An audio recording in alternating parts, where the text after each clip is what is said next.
Ces derniers temps, quelque chose d'époustouflant se déroule au-dessus de l'ancienne ville de Jérusalem. Le ciel au-dessus n'est plus ordinaire. Il est lumineux, vivant de ce que beaucoup croient être des signes célestes. Une lumière chatoyante baigne la ville d'un éclat divin, tandis que des figures douces et radieuses semblent se déplacer gracieusement dans les cieux. Certains disent avoir vu des anges. D'autres, sidérés et sans voix, affirment avoir vu Jésus lui-même debout dans les nuages, les bras ouverts, les yeux remplis d'une paix éternelle. Mais pourquoi Jérusalem? Pourquoi maintenant? Ce ne sont pas de simples scintillements dans le ciel. Ils portent un poids, un but, et peut-être, juste peut-être, un avertissement, un miracle, ou même un aperçu des derniers jours. S'il vous plaît, ne faites pas défiler cette page. Ce que vous êtes sur le point d'entendre pourrait bouleverser votre cœur, vous ouvrir les yeux et vous rapprocher de la vérité. Ce pourrait être la seule chose qui vous ramène à Dieu.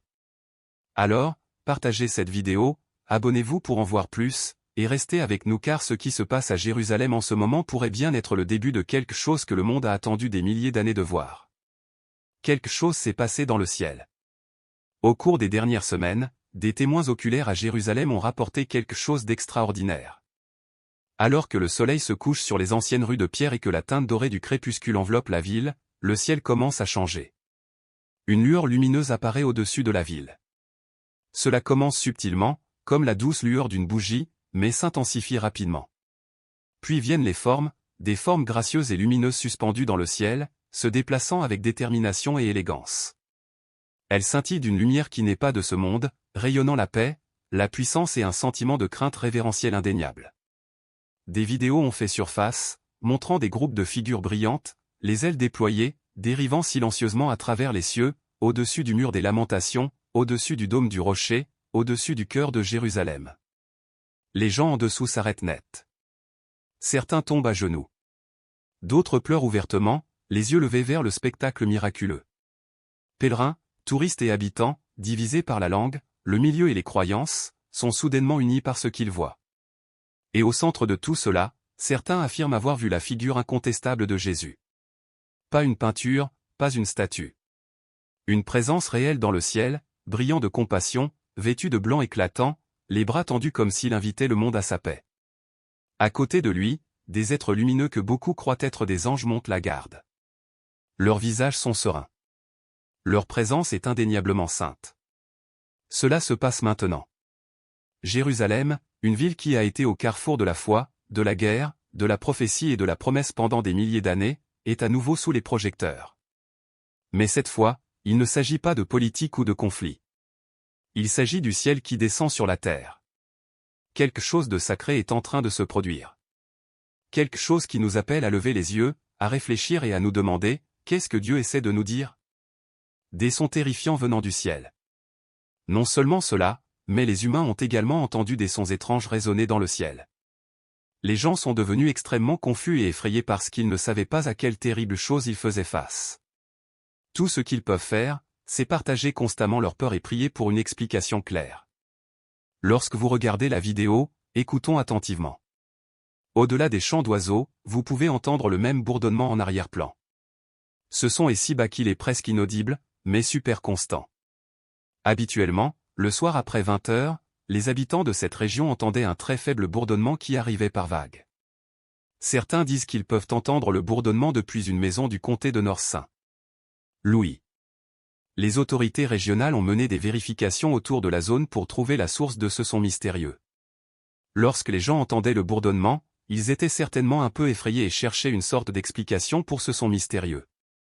Lorsque la source de ce son étrange n'a pas pu être trouvée, les gens ont pensé à une autre possibilité, ce n'était pas un son produit par des humains ou des machines, mais le son du Saint-Esprit. Les auditeurs les décrivent comme des gémissements métalliques, des harmonies angéliques et des trompettes retentissant du ciel. Certains disent que c'est un son venant du ciel, comme le rugissement de grandes eaux, ou que c'est le son de Dieu. Pendant près d'une décennie, ces sons ont été entendus partout dans le monde. Beaucoup croient que ces sons sont les trompettes des anges de Dieu, un avertissement de la fin, et un signe de la présence de Dieu ici sur terre. Cela nous rappelle une époque où Dieu a fait entendre sa présence sur terre. Une fois à Moïse au mont Sinaï, où il a donné la Torah au peuple d'Israël, et ensuite quand le Saint-Esprit est descendu sur les disciples de Jésus-Christ. Certains croient que les sons de trompette sont le début de la fin, la fin des temps et l'ouverture des 7 sceaux. Il y a de nombreuses théories, telles que le déplacement des plaques tectoniques, des tremblements de terre mineurs, des changements dans le noyau terrestre, des éruptions solaires, des extraterrestres, un dieu en colère, et même le son d'un météore approchant. Des sons étranges dans le ciel, des prédicateurs prophétisant la fin du monde, des centaines d'oiseaux tombant du ciel, des sécheresses, des éruptions solaires et des rumeurs d'un impact de météores imminent. Les sons ressemblant à des trompettes pourraient-ils être l'avènement de l'Apocalypse? Apocalypse 4h1, après cela, je regardai, et voici, une porte était ouverte dans le ciel. Et la première voix que j'entendis fut comme celle d'une trompette, qui me parlait et disait, « Monte ici, et je te montrerai ce qui doit arriver par la suite. » Ces sons pourraient-ils être la voix des anges annonçant les derniers jours et le retour de Christ sur terre? Beaucoup de gens croient que ce bourdonnement est le son d'une trompette. Mais certaines personnes objectent, disant que le son de la trompette serait plus fort et plus clair, tandis que le bourdonnement est bas, donnant l'impression de supprimer quelque chose. Cependant, ceux qui pensent que c'est une trompette pensent différemment.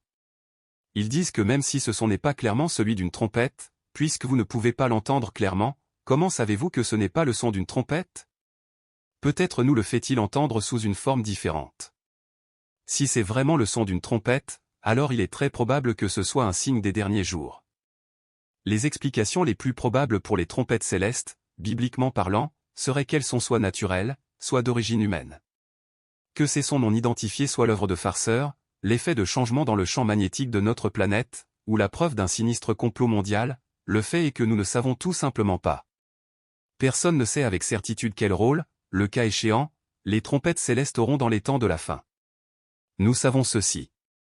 Les jours précédant l'enlèvement seront caractérisés par une méchanceté croissante et des faux enseignements généralisés. Après l'enlèvement, la tromperie et la méchanceté s'aggraveront encore. La seule façon d'échapper à cette confusion est de naître de nouveau et de vivre dans l'espérance de la venue imminente de Jésus-Christ pour l'Église, après une montée en puissance électrisante qui nous a fait découvrir les 2 témoins prophétiques de Dieu qui s'affronteront avec l'Antéchrist pendant 3 ans et demi.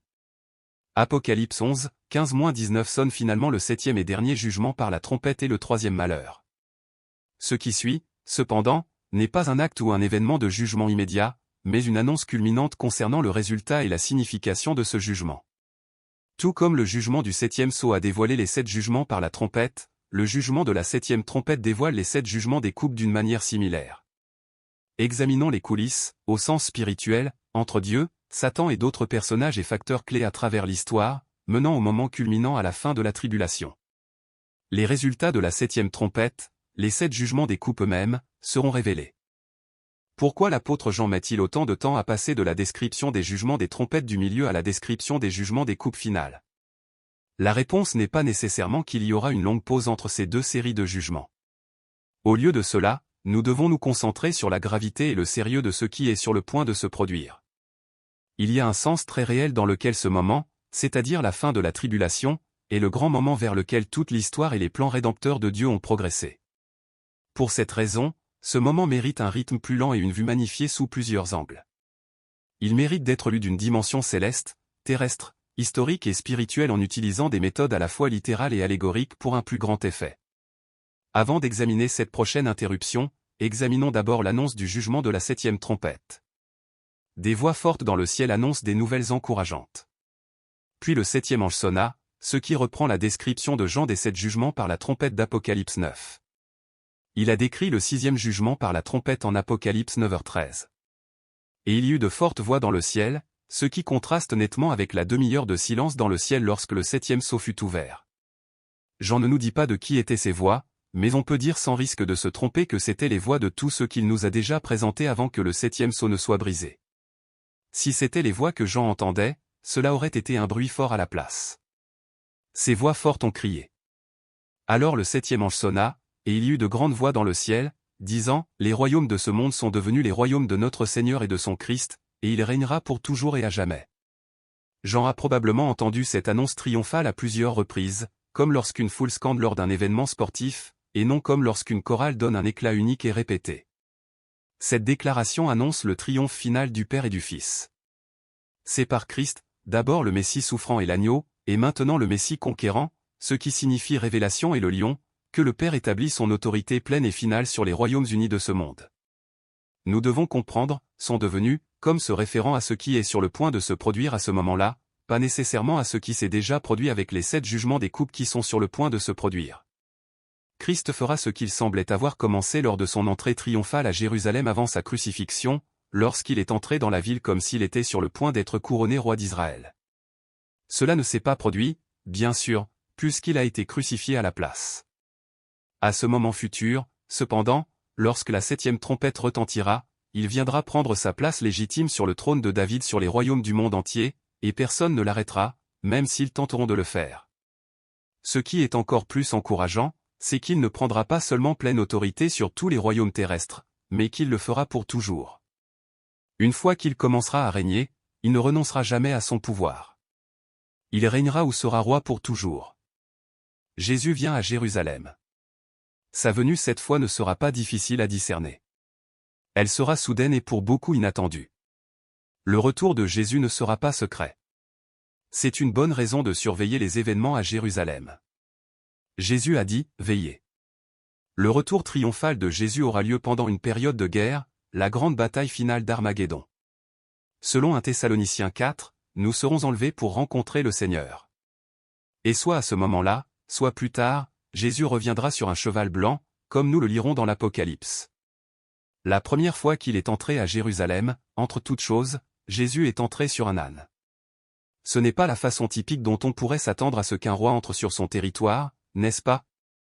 On pourrait s'attendre à ce que Jésus soit entré à Jérusalem sur un cheval blanc, peut-être même un cheval noir, n'importe quel cheval, mais pas un âne.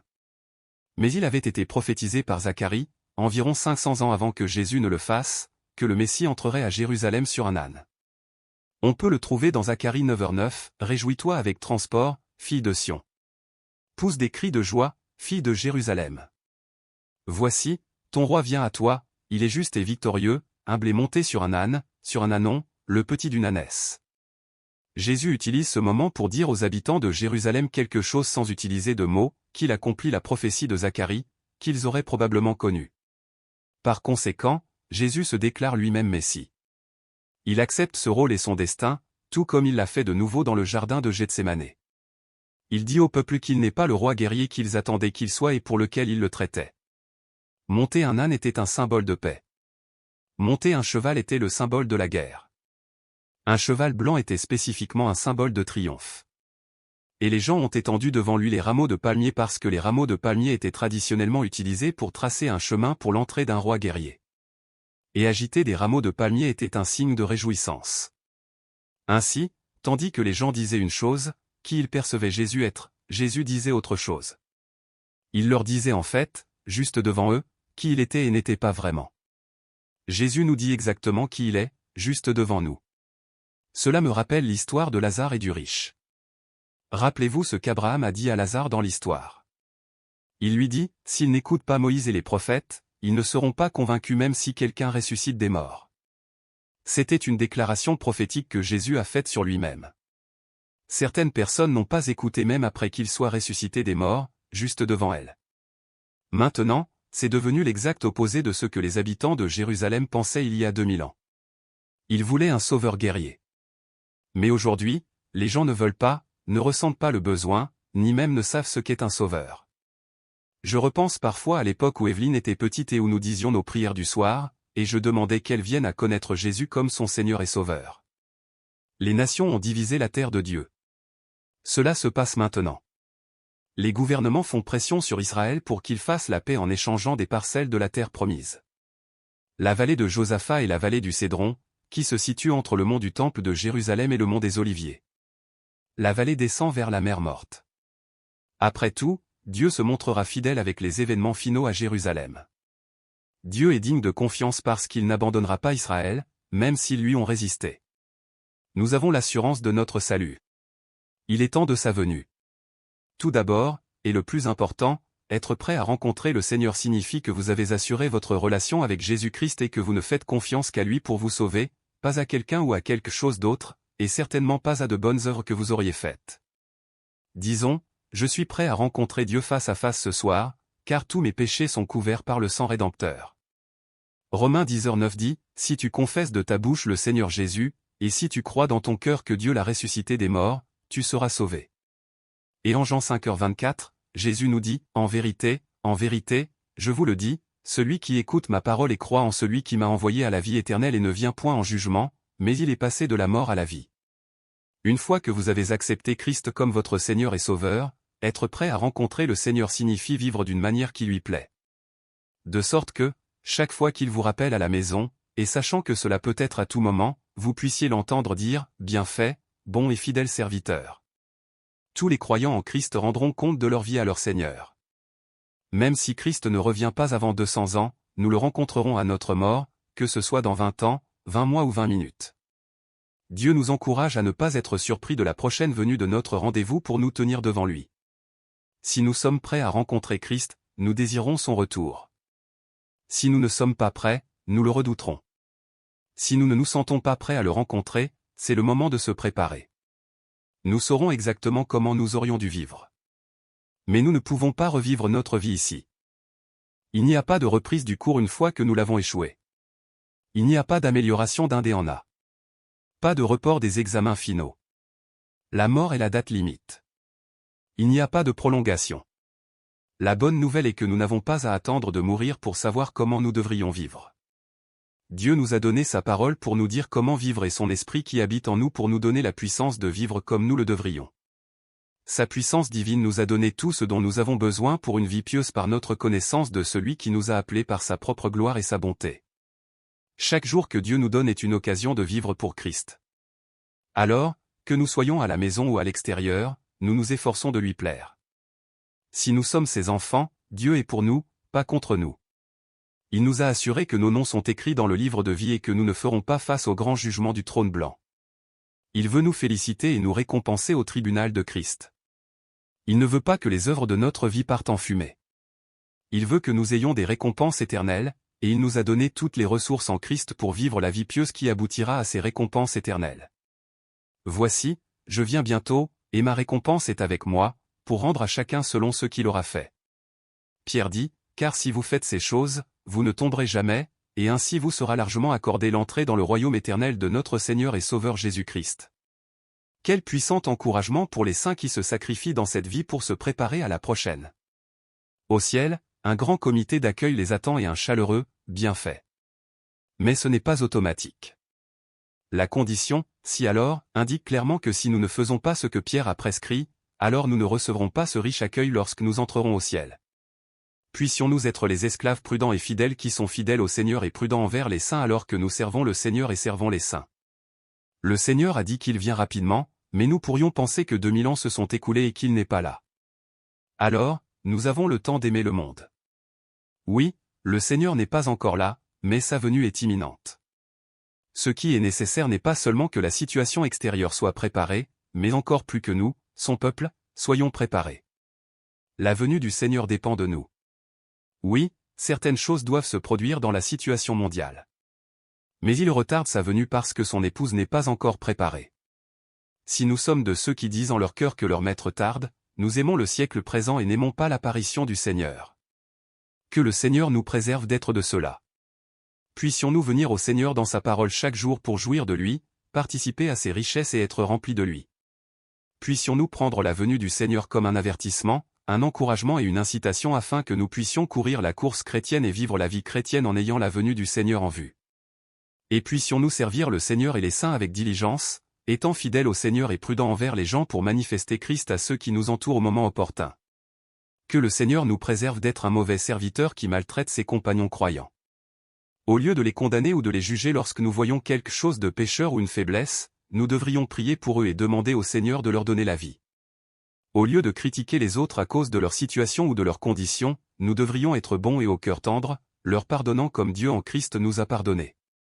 Puissions-nous être un avec le Seigneur dans son cœur aimant et pastoral. Et puissions-nous avoir l'esprit bienveillant de notre Père Céleste les uns envers les autres. Le Seigneur nous a placés dans sa maison sans position extérieure particulièrement spéciale, mais il nous a confié son peuple et nous a donné ses richesses. Puissions-nous servir positivement le Seigneur dans l'Église en jouissant de lui et en le manifestant aux saints ainsi qu'aux non-croyants afin que tous les membres de la maison de Dieu soient richement nourris et pourvus. Veillez donc, car vous ne savez pas quel jour votre Seigneur vient. Dès que nous croyons au Seigneur, nous devons l'aimer et aimer son apparition, étant vigilants et prêts pour sa venue. Nous nous détournons des idoles vers un Dieu vivant et vrai. Notre attitude n'est pas de construire une entreprise pour nous-mêmes sur terre, mais d'attendre la venue du Seigneur, étant vigilants et prêts pour son retour. De plus, notre consolation est que le salut de Christ notre Seigneur comprend des personnes de chaque nation, tribu, peuple et langue, y compris des Américains et des Japonais, des Espagnols et des Arabes, des Russes et des Ukrainiens, même des Turcs et des Bulgares. Notre citoyenneté n'est pas sur cette terre, mais dans les cieux, d'où nous attendons aussi avec impatience un Sauveur, le Seigneur Jésus-Christ. Une telle attitude devrait être la nôtre tous les jours de notre vie. Que le Seigneur nous fasse miséricorde afin que nous ne connaissions pas seulement les signes de la venue du Seigneur, mais que nous nous préparions encore plus à son retour en étant vigilants et prêts. Être vigilant et prêt, c'est aimer l'apparition du Seigneur, sa venue, sa présence. En ce qui concerne les prophéties bibliques, il est préférable de ne pas essayer de lier tout ce qui se passe de nos jours à l'accomplissement d'une prophétie biblique. Une fois qu'il est découvert que l'événement n'était pas l'accomplissement d'une prophétie biblique, cela peut laisser les individus déçus. Avec toutes les prophéties que nous avons dans la Bible, nous devons être prudents de ne pas les lier de manière incorrecte aux événements actuels. Dieu accomplira les prophéties en son temps parfait. La plupart des prophéties bibliques seront accomplies lors des futurs événements eschatologiques de l'enlèvement, de la tribulation, du règne millénaire et du nouveau ciel et de la nouvelle terre. Puisqu'aucun de ces événements ne s'est encore produit, nous devons être prudents pour affirmer si des prophéties bibliques sont accomplies de nos jours. Nous devons veiller aux prophéties bibliques. Cependant, nous ne devrions pas en devenir obsédés ou avoir une obsession malsaine pour les prophéties bibliques. Un intérêt sain nous aidera à apprendre la prophétie biblique sans être consumés. Par conséquent, le dessèchement de l'Euphrate est très probablement dû à des causes naturelles telles que de faibles précipitations, la sécheresse et le changement climatique. Dieu ne fait pas surnaturellement sécher l'eau comme il le fait tout au long des prophéties bibliques.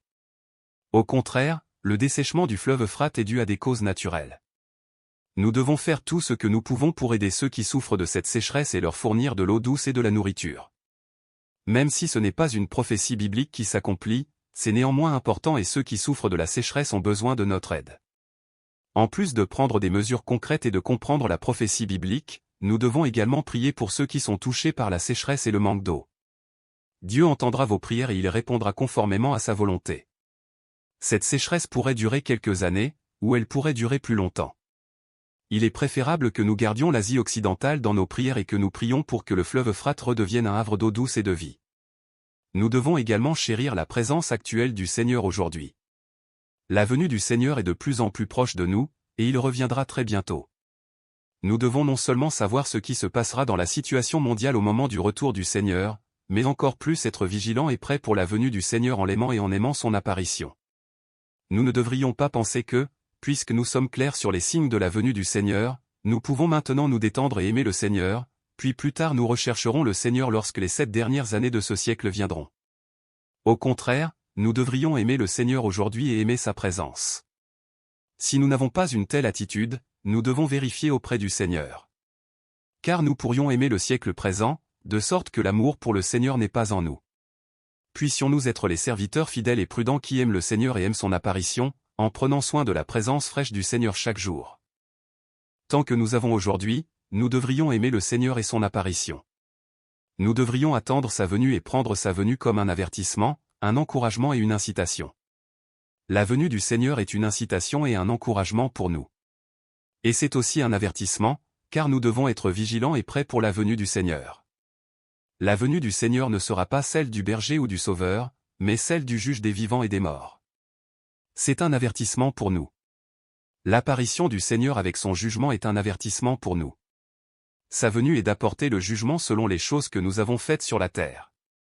Mais en même temps, nous devrions être vigilants et prêts, aimant le Seigneur et aimant son apparition.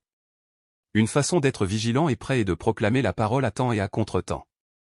C'est de donner de la nourriture au peuple du Seigneur au moment opportun. Que nous pensions que ce soit la bonne saison ou non, nous devons leur donner de la nourriture.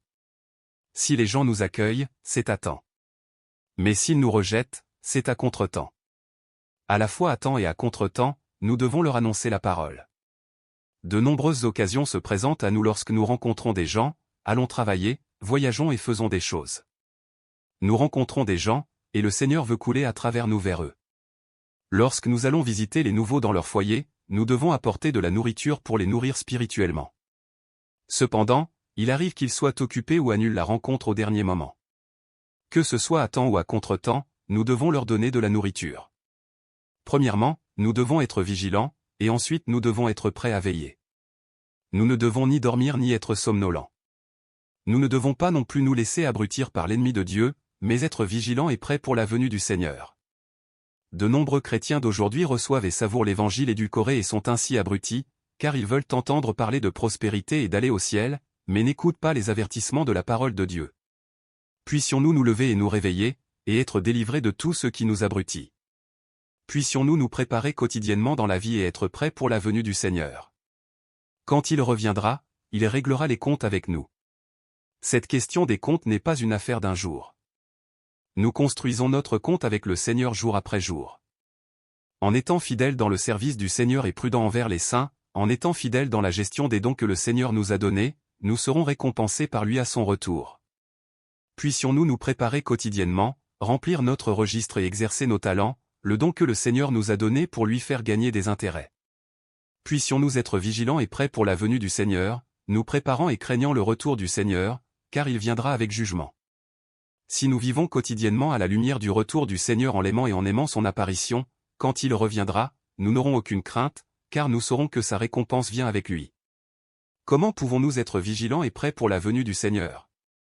Dans Luc 12, nous voyons la parabole de l'homme riche qui ne tenait pas compte de Dieu à mesure que ses richesses augmentaient, mais qui prévoyait d'avoir de plus grandes granges pour son grain. Et il voulait jouir de tout cela. Mais il était insensé, car il ne savait pas que Dieu lui réclamerait son âme cette nuit-là même. Nous devons nous méfier de la cupidité, ne pas thésauriser des trésors pour nous-mêmes ici sur terre, mais être riches envers Dieu.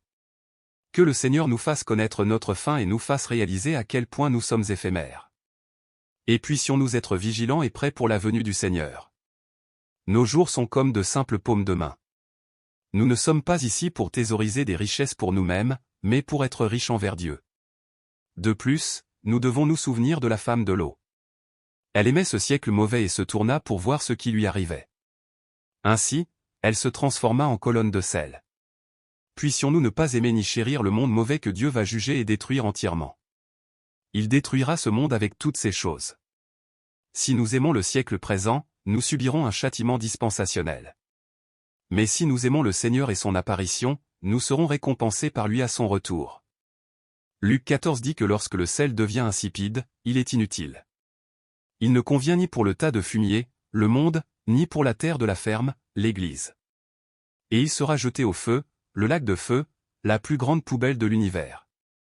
Si nous aimons le siècle présent, la venue du Seigneur nous exposera, et il devra nous laisser traverser la grande tribulation afin que nous soyons couverts de honte jusqu'à ce que nous devenions matures et que nous soyons enlevés.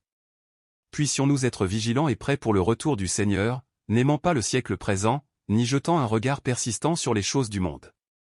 Nous devons être vigilants et suppliants afin que le jour de la venue du Seigneur ne nous surprenne pas soudainement comme un piège. Si nous aimons le monde et les choses du monde, si nous sommes remplis d'amour pour le siècle présent, le jour de la venue du Seigneur viendra sur nous comme un piège, et nous serons surpris. Puissions-nous chercher le Seigneur et prendre garde à nous-mêmes, étant vigilants à tout moment, implorant de peur que nos cœurs ne soient alourdis par la débauche, l'ivrognerie et les soucis de la vie. Au lieu d'être alourdis par les choses liées à cette vie et aux choses du monde, nous devrions garder nos cœurs et donner toute la place dans nos cœurs au Seigneur. Puissions-nous l'implorer pour que nous puissions parvenir à échapper à toutes ces choses et nous tenir devant le Fils de l'homme. Puissions-nous garder nos cœurs et implorer le Seigneur pour que nous puissions échapper à la grande tribulation, afin d'être enlevés pour être avec lui avant la grande tribulation. Avant sa venue, nous devons nous préparer, l'aimer, grandir en lui, et aimer son apparition afin qu'à son apparition nous soyons matures et prêts à être enlevés et à recevoir la récompense. Quelque chose se déchire et tombe du ciel américain, et la plupart des gens ne le voient toujours pas. Un astéroïde mystérieux, autrefois jugé inoffensif, se dirige maintenant vers la Terre avec la plus forte probabilité d'impact jamais enregistrée par la NASA. Des éruptions solaires éclatent avec une force terrifiante, calcinant les satellites et menaçant de panne de courant à travers le globe. Et d'anciennes prophéties avertissent non seulement du feu venant d'en haut, mais de la disparition même de la Terre et des cieux. Nous ne parlons pas de science-fiction. Nous parlons de ce qui se passe en ce moment dans le ciel, dans l'atmosphère, dans l'univers lui-même, et de ce que tout cela pourrait indiquer. D'une étoile appelée absinthe au soleil devenant noir, et même à l'effacement total de notre monde actuel, ce ne sont pas de simples catastrophes naturelles. Ce sont les mêmes avertissements enregistrés dans la Bible il y a des milliers d'années, qui prennent vie à notre époque. Alors, ne faites pas défiler cette page. Veuillez partager cette vidéo. Peut-être que quelqu'un que vous connaissez a besoin d'entendre ceci. Ce pourrait être le seul message qui le ramène à Dieu. Et si vous ne l'avez pas encore fait, cliquez sur le bouton d'abonnement. Nous allons explorer en profondeur les signes dans le ciel, le tremblement de la terre et les promesses qui subsistent lorsque tout le reste disparaît. Et maintenant, parlons de la menace qui vient du ciel américain. Menace numéro 1, l'apocalypse de l'astéroïde Absinthe. Un morceau de roche et de métal de 140 mètres de large traverse silencieusement l'obscurité de l'espace à 25 miles par heure. Son nom, astéroïde 2022 AP7. Et selon les astronomes, ce n'est pas juste un autre rocher spatial. C'est le plus grand astéroïde potentiellement dangereux découvert en près d'une décennie. Au début, cela ne semblait pas grand-chose. Juste un autre objet géocroiseur suivi et catalogué comme tant d'autres. Mais ensuite, les données ont changé. De nouveaux calculs alarmants ont révélé que sa trajectoire n'est pas seulement proche de la Terre. Elle intersectait en fait l'orbite terrestre. La date, le 20 décembre 2022. Et encore plus choquant, il y a 3,2% de chances d'impact direct, une probabilité plus élevée que tout objet de cette taille jamais enregistré. Maintenant, en termes d'astéroïdes, ce chiffre est glaçant. C'est 3 chances sur 100 simulations que nous soyons face à un événement catastrophique. La NASA a immédiatement mobilisé ses outils les plus puissants, y compris le télescope spatial James Webb, pour l'étudier davantage. Car la vérité est que même des astéroïdes beaucoup plus petits ont causé des dévastations massives par le passé. Mais ce n'est pas seulement une histoire scientifique. C'est quelque chose de bien plus grand. Vous voyez, il y a près de 2000 ans, un homme nommé Jean, exilé sur l'île isolée de Patmos, a enregistré une vision. Et dans celle-ci, il a décrit une série d'événements cosmiques qui se lisent aujourd'hui comme une prévision étrangement précise, si précise que même les astrophysiciens modernes en sont stupéfaits. Jetez un œil à Apocalypse 6h13, où Jean écrit « Et les étoiles du ciel tombèrent sur la terre, comme un figuier jette ses figues vertes quand il est secoué par un grand vent. » Jean ne parle pas d'un seul météore traçant son chemin dans le ciel. Il décrit de multiples objets, une pluie de débris cosmiques, comme des essaims d'astéroïdes, qui, nous le savons maintenant, voyagent en famille brisée provenant de corps célestes plus grands et se déplaçant ensemble dans l'espace. Mais ce n'est que le début. La prophétie devient encore plus glaçante dans Apocalypse 8, 10-11. Et une grande étoile tomba du ciel, brûlant comme une lampe, et elle tomba sur le tiers des fleuves et sur les sources d'eau. Et le nom de l'étoile est Absinthe, et le tiers des eaux devint de l'absinthe, et beaucoup d'hommes moururent des eaux, parce qu'elles étaient devenues amères. Pendant des siècles, théologiens et érudits ont débattu, qu'est-ce que l'absinthe ? Comment une étoile tombante pourrait-elle empoisonner l'eau ? Cela semblait impossible, jusqu'à présent. La science de l'impact moderne a révélé que lorsque de grands astéroïdes frappent la Terre, ils vaporisent la roche et le métal à des températures inimaginables. Le résultat ? Des particules toxiques sont projetées dans l'atmosphère, puis retombent sous forme de pluie acide mélangée de mercure, d'arsenic et de plomb, des composants naturels des astéroïdes. Ces métaux lourds s'infiltrent dans les rivières, les sources et les nappes phréatiques souterraines, empoisonnant l'eau sur de vastes régions. Et voici la partie extraordinaire. Le mot absinthe en grec est absintho, une plante amère et toxique connue pour son goût dangereusement piquant. Le symbolisme est exact. L'eau contaminée par les impacts d'astéroïdes a un goût amer et peut tuer. Jean le savait d'une manière ou d'une autre. Mais sa prophétie ne s'arrête pas là. Il dit spécifiquement que, un tiers des eaux, devint de l'absinthe. Un tiers. C'est une échelle massive. Certains croient que l'absinthe est une comète, un énorme rocher de glace enflammé s'écrasant du ciel. D'autres disent que ce pourrait être une arme nucléaire, quelque chose comme Tchernobyl, car, dans un rebondissement étonnant, le mot ukrainien pour absinthe est Tchernobyl. Menace numéro 2, la fureur solaire. Ce que la plupart des gens ne réalisent pas, c'est que notre Soleil, source même de vie, est aussi capable de déclencher une extinction de masse. Et les scientifiques affirment maintenant qu'il se réveille. Peut-être à cet instant même, des lignes de champs magnétiques massifs se tordent et s'enroulent à la surface du Soleil, la tension s'accumule comme un ressort trop tendu. Et lorsque ces champs magnétiques finissent par se briser et se reconnecter, ils libèrent une explosion d'énergie équivalente à des milliards de bombes à hydrogène en un seul éclair. Ce n'est pas de la science-fiction. C'est de la physique solaire. Et voici ce qui vous terrifiera vraiment. Nous entrons maintenant dans le cycle solaire 25. Une ère, avertissent les scientifiques, qui pourrait apporter l'activité solaire la plus volatile que nous ayons vue depuis des décennies. L'Observatoire de la dynamique solaire de la NASA détecte déjà des éruptions solaires et des éjections de masse coronale, EMC, bien plus fortes et fréquentes que ce que les modèles prévoyaient. Les gouvernements se préparent discrètement en coulisses. Au Royaume-Uni, les événements météorologiques spatiaux ont été officiellement élevés au même niveau de menace nationale que les pandémies et les inondations majeures, sur la base de données solaires classifiées que la plupart d'entre nous ne verront jamais. Et nous avons déjà eu un avant-goût. En 2003, la plus puissante éruption solaire jamais enregistrée a surchargé les capteurs des satellites, interrompu les communications radio et provoqué des pannes de GPS et de réseaux électriques dans le monde entier. Mais la science moderne ne fait que rattraper ce que la Bible nous a averti il y a près de 2000 ans. Dans Apocalypse 16, 8-9, l'apôtre Jean écrit, « Le quatrième ange versa sa coupe sur le soleil. Et il lui fut donné de rôtir les hommes par le feu, et les hommes furent rôtis par une grande chaleur, et ils blasphémèrent le nom de Dieu, qui a pouvoir sur ses plaies, et ils ne se repentirent pas pour lui donner gloire. » Pendant des générations, les lecteurs ont été perplexes. Comment le Soleil, à 150 millions de kilomètres, pouvait-il rôtir directement des êtres humains? Mais maintenant, grâce aux études magnétosphériques de la NASA, nous savons exactement comment. Lorsqu'une éjection de masse coronale, EMC, massive frappe le bouclier magnétique de la Terre, elle ne se contente pas d'interférer avec la technologie. Elle comprime notre champ protecteur à seulement 10% de sa force normale, permettant à un rayonnement létal de pénétrer l'atmosphère et d'atteindre la surface. Le « retire par le feu » décrit dans l'Apocalypse n'est pas symbolique. C'est une description littérale de brûlure par radiation. Exactement. Ce qui se passerait si des particules solaires perçaient notre magnétosphère lors d'une tempête géomagnétique. Et la précision biblique ne s'arrête pas là. Dans Apocalypse 6h12, Jean rapporte, « Je regardai quand il ouvrit le 6e sceau, et voici, il y eut un grand tremblement de terre, le soleil devint noir comme un sac de crin, et la lune devint comme du sang. » Comment le soleil pourrait-il devenir noir et la lune rouge en même temps? Pendant des siècles, cela a semblé impossible. Mais nous savons maintenant que lorsque des tempêtes solaires intenses interagissent avec l'atmosphère terrestre, elles peuvent provoquer des manifestations aurorales mondiales, des événements électromagnétiques massifs qui assombrissent le soleil pendant la journée et peignent la lune en rouge sans la nuit. Ce que nous appelions autrefois les aurores boréales peut soudainement devenir un phénomène planétaire lors de conditions météorologiques spatiales extrêmes.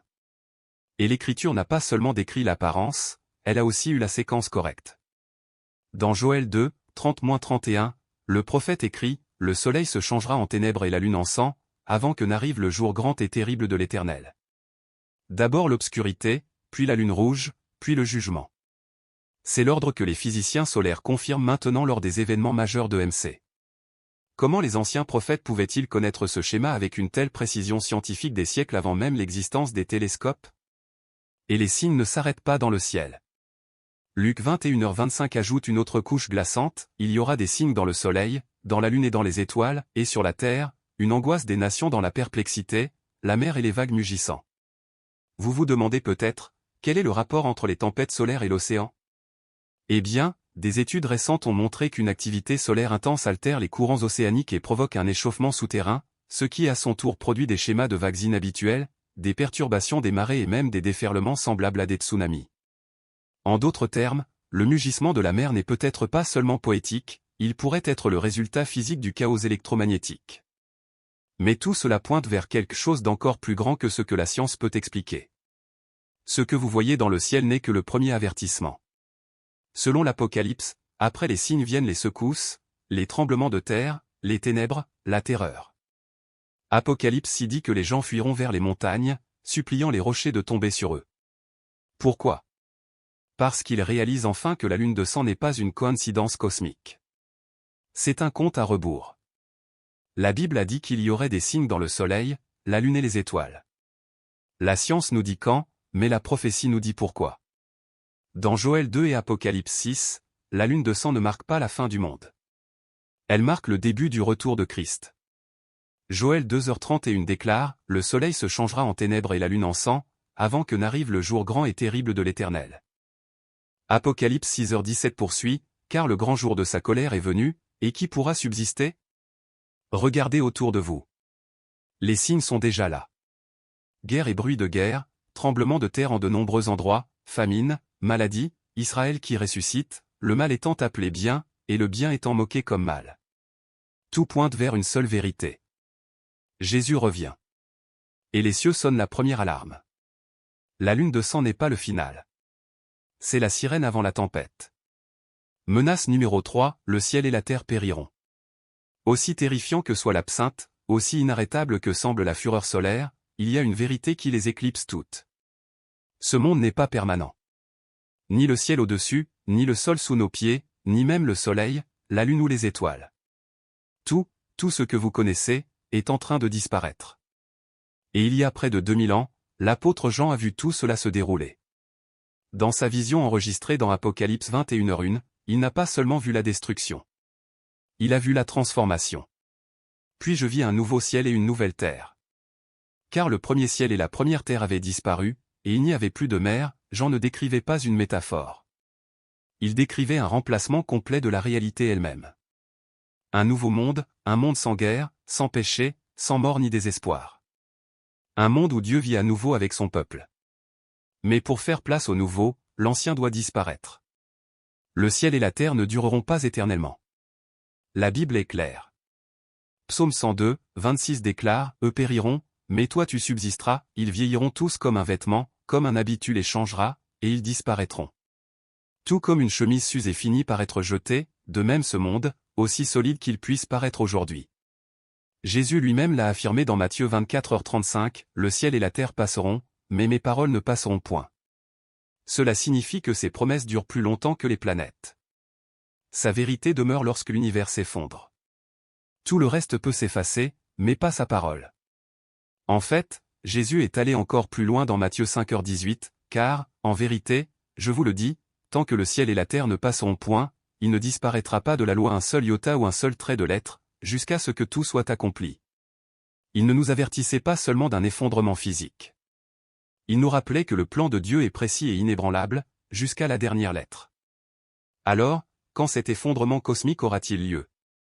L'Écriture ne nous donne pas de date, mais elle nous donne une image. Dans 2 Pierre 3, 10-12, l'apôtre Pierre écrit, « Mais le jour du Seigneur viendra comme un voleur, en ce jour-là, les cieux passeront avec fracas, les éléments embrasés se dissoudront, et la terre avec les œuvres qu'elle contient sera consumée. Puisque toutes ces choses doivent ainsi se dissoudre, quelle sorte de personnes devez-vous être en sainte conduite et en piété, attendant l'avènement du jour de Dieu, à cause duquel les cieux enflammés se dissoudront, et les éléments embrasés fondront? Avez-vous compris cela? Ce monde ne sera plus anéanti par l'eau. Dieu l'a déjà promis à Noé dans Genèse 9h11. Le prochain jugement est le feu, global, consumant, final. Même le prophète Ésaïe l'a vu venir. Il a écrit dans Ésaïe 51, 6, « Les cieux s'évanouiront comme de la fumée, la terre vieillira comme un vêtement, et ses habitants mourront comme des mouches, mais mon salut durera éternellement, et ma justice ne périra jamais. » Cette promesse est essentielle. Le ciel et la terre périront, les étoiles tomberont, les cieux s'enrouleront comme un rouleau, et l'univers s'effondrera sous le jugement divin. Mais au milieu de ce démantèlement cosmique, le peuple de Dieu n'est pas oublié. Car le salut n'est pas lié à la géographie. Il ne dépend pas de la gravité. Il n'est pas fragile comme le soleil ou vulnérable comme la mer. Le salut de Dieu est éternel. Menace numéro 4, le ciel a répondu. À travers les États-Unis, des gens ont commencé à capturer des vidéos d'énormes nuages en forme de rouleaux cylindriques s'étendant dans le ciel. Non pas une ou deux fois, mais encore et encore. Ce n'étaient pas des nuages d'orage ordinaires. Ils se déplaçaient différemment. Ils avaient l'air différents. Longs, cylindriques, presque comme des tunnels dans le ciel. Texas, Arizona, Floride, même le Midwest.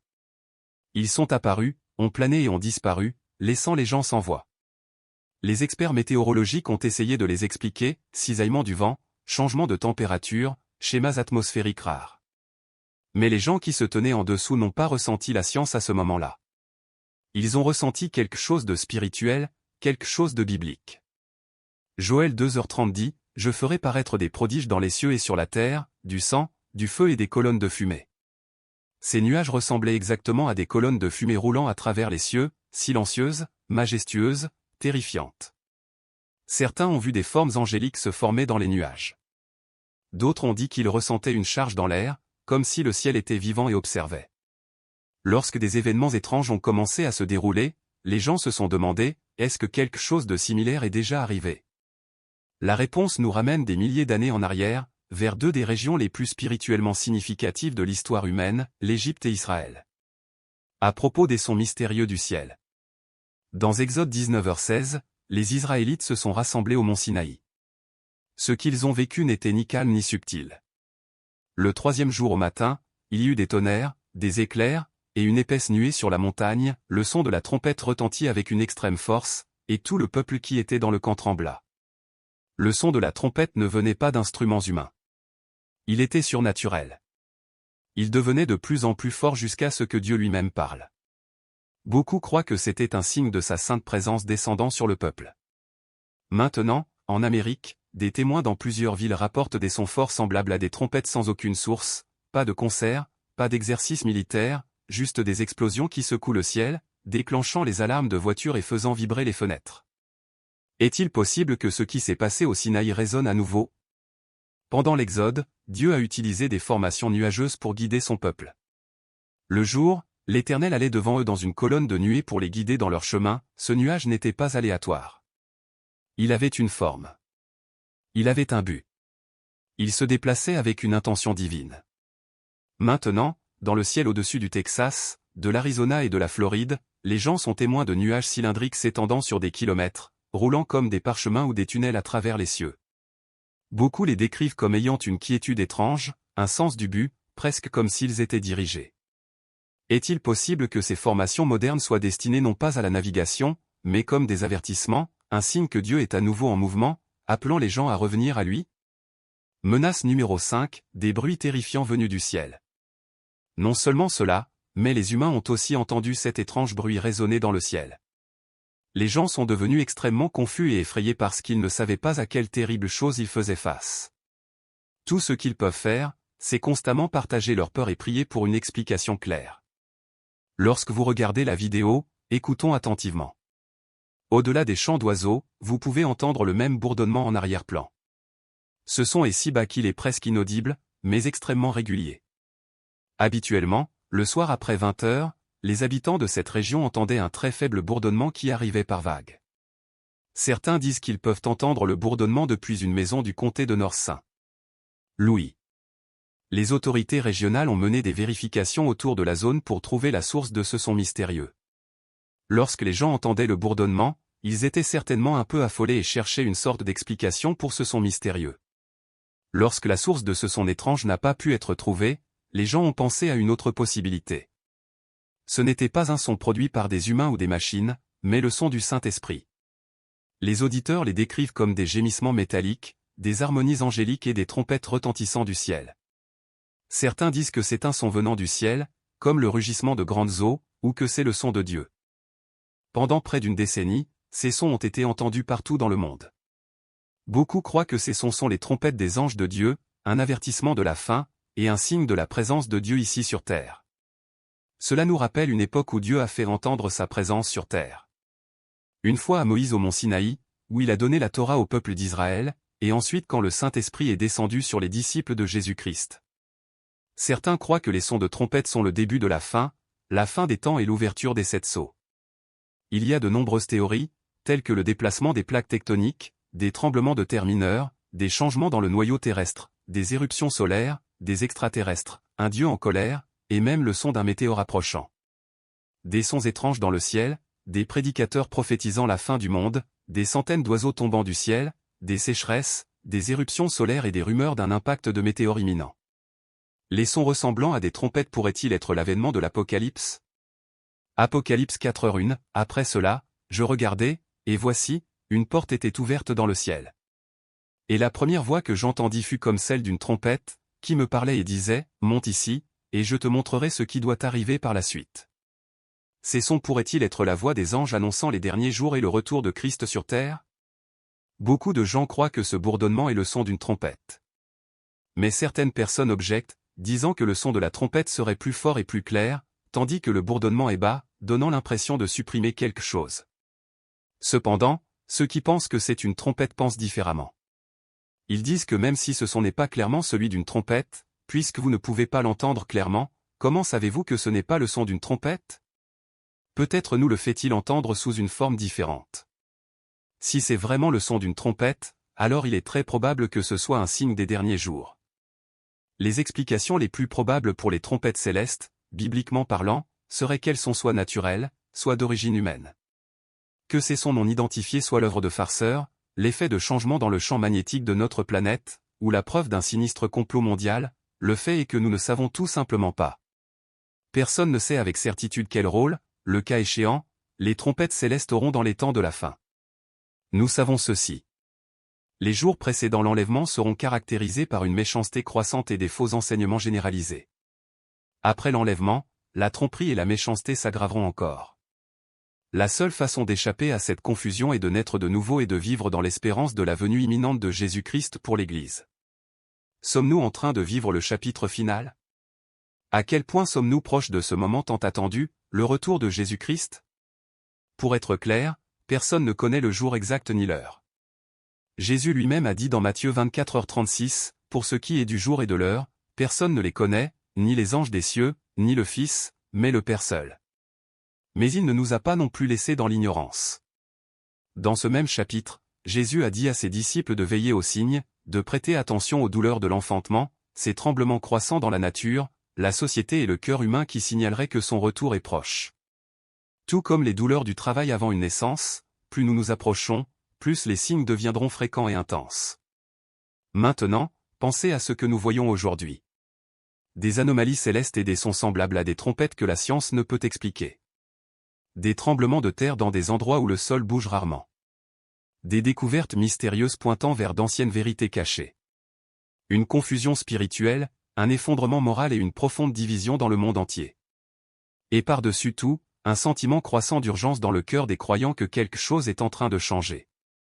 Jésus a dit dans Luc 21h28, « Quand ces choses commenceront à arriver, redressez-vous et levez vos têtes, car votre délivrance approche. » Pas quand elles seront terminées, pas quand il sera trop tard, mais quand elles commenceront.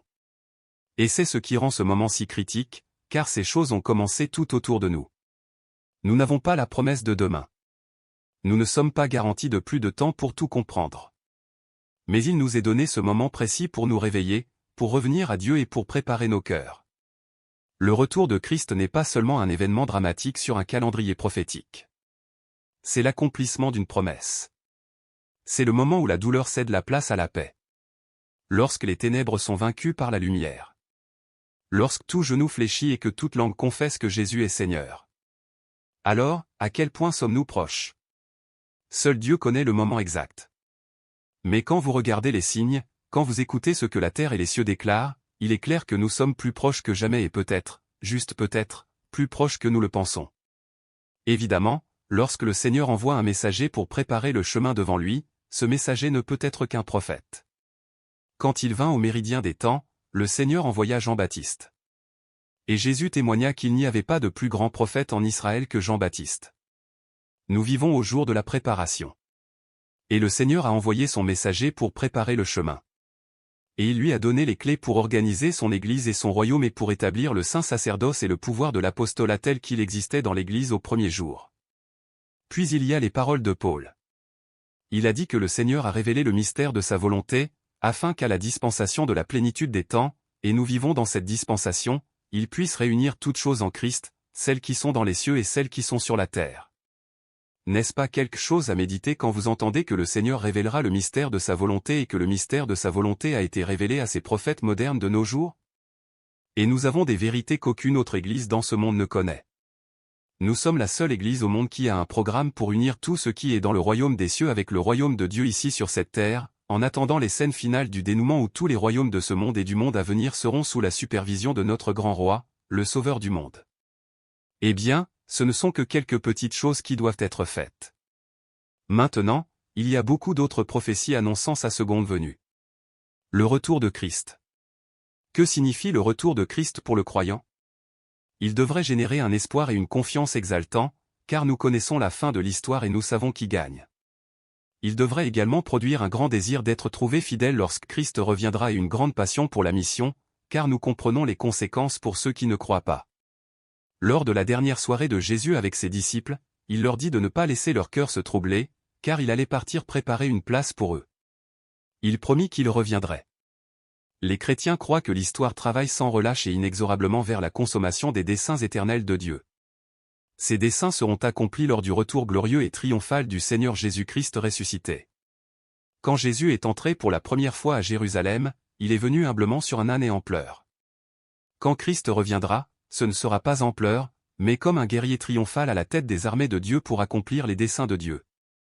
À la fin des temps, il rassemblera le peuple de Dieu. Et il portera un jugement final sur ceux qui ne lui appartiennent pas. Jésus est appelé celui qui est fidèle et véritable. Il viendra gouverner et régner en justice, irrésistiblement et indiscutablement en contrôle. Il sera le roi des rois et il n'y aura aucun domaine où son autorité ne sera pas finale.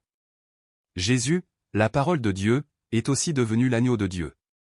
Celui qui viendra juger a gagné le droit de juger parce qu'il a accepté la colère de Dieu pour les péchés du monde entier, est descendu dans la mort et a été ressuscité triomphalement. La fin des temps verra Jésus gouverner les nations en vérité et en justice en tant que roi des rois et seigneur des seigneurs.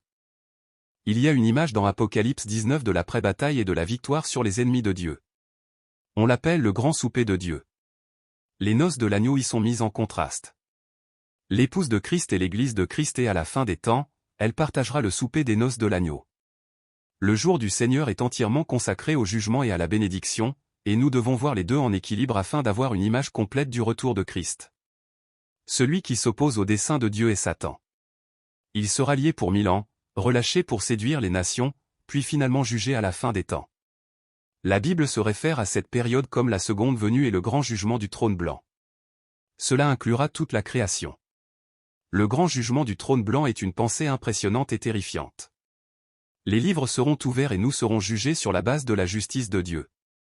Il n'y a pas d'exception, pas d'omission, et pas d'excuse. Il n'y aura pas de déni de justice, juste la justice redoutable de Dieu, comme un projecteur évaluant tout. Le livre de vie sera également ouvert à la seconde venue. C'est le registre de tous ceux qui ont reçu la vie éternelle. L'Écriture dit que la vie éternelle est le don de Dieu par grâce. Cela n'a rien à voir avec nous et tout à voir avec ce que Dieu a fait pour nous. La gloire de Dieu sera visible au retour de Christ pendant les temps de la fin, que ce soit dans le jugement des impénitents ou dans la bénédiction des rachetés. Le titre « Apocalypse » en grec est le mot « apocalypsis » ou « apocalyptique ». La littérature apocalyptique est pleine de symboles et d'images qui sont destinés à transmettre un message à travers le symbolisme.